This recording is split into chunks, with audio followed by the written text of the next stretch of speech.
Go ahead and finish slope fields part 2. So just on the next page, we're just going to keep going. Example 3, dy dx of negative x over y. Sketch a slope field of that function. I'm not going to make a table, I'm just going to do it in my head, but if you need to make a table, go ahead and make a table and make it easier. So again, go ahead and graph every single point from negative 3 to positive. This is a listening check. Put a triangle around example 3. Alright, so at the point 0, 0, dy dx is negative 0 over 0. And you're going to remember that that's intermediate. I need to show you what intermediate actually means when we say intermediate. So let's take, let's just take a number we know. So let's just say we had 18 divided by 2. Well, 18 divided by 2 is equal to 9. What that is saying is 9 times 2 is 18, right? So 9 times 2 is 18. 18 divided by 2 is 9. Perfect. Well, let's take what we have here. Negative 0 over 0. Let's say that's equal to 10. Is 10 times 0 0? Yes, it is. 10 times 0 is 0. So that works. Let's pick negative 0 over 0 is equal to negative 300. Is negative 300 times 0 0? Yes, it is. We're just going to ignore the negative for right now. So intermediate actually means that there are infinitely many solutions. So intermediate means there are infinitely many solutions. So actually going to leave the point 0 0 blank because there are infinitely many solutions. Let's take the point 1 0. Well, let's see what that does. So the point y0 dy dx is negative 1 over 0. Well, let's pick a number. Let's say negative 1 over 0 is equal to 5. Is 5 times 0 negative 1? No.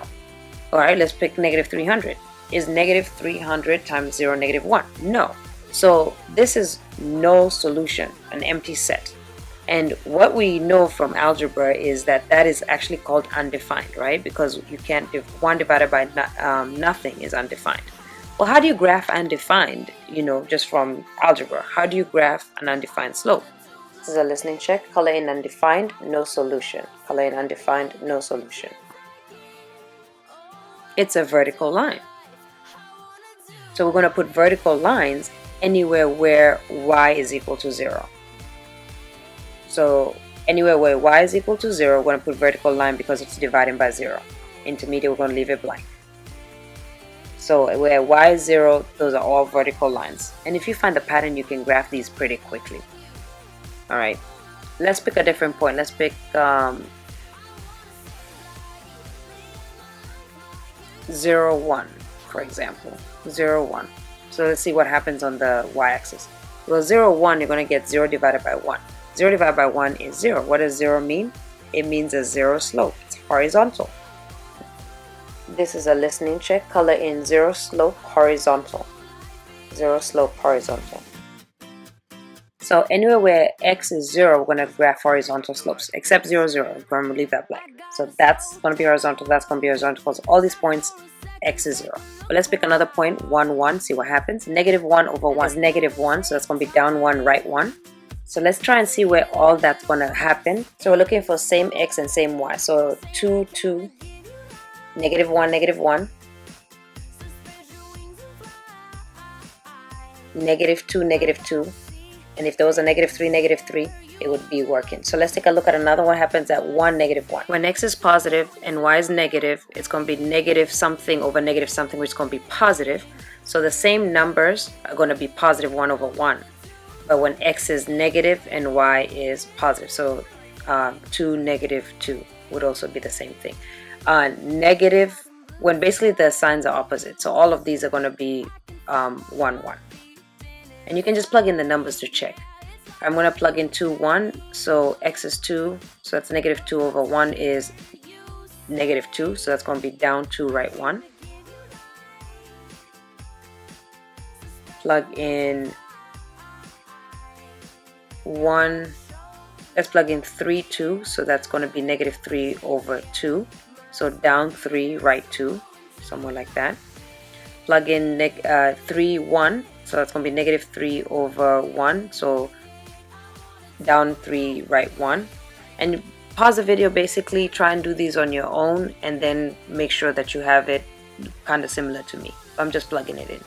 So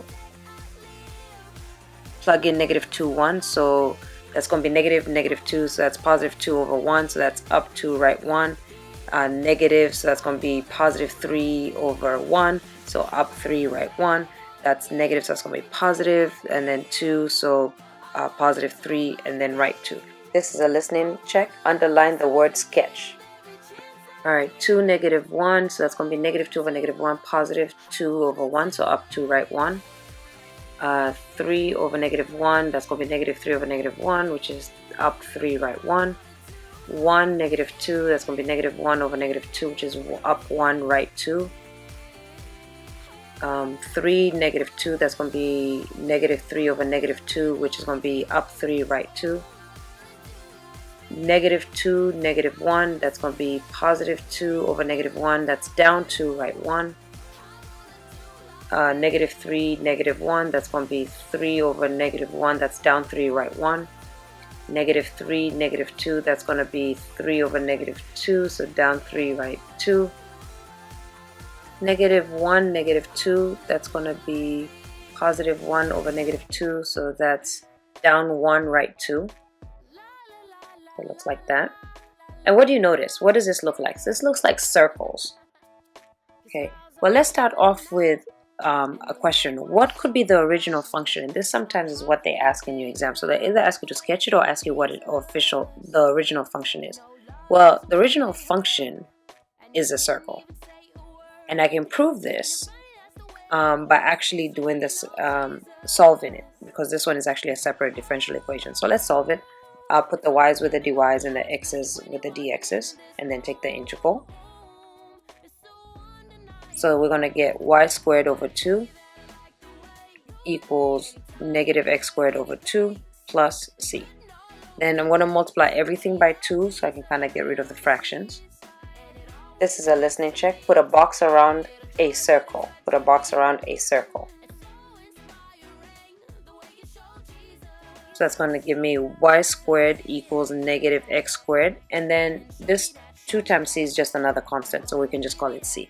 Take the x squared to the other side, you're going to get y squared plus x squared equals c, which is the equation of a circle. So this is the general equation of what we actually have drawn.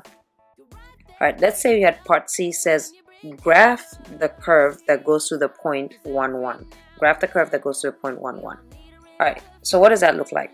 1, 1, plugging it in, you're going to get 1 squared plus 1 squared is c. C is 2.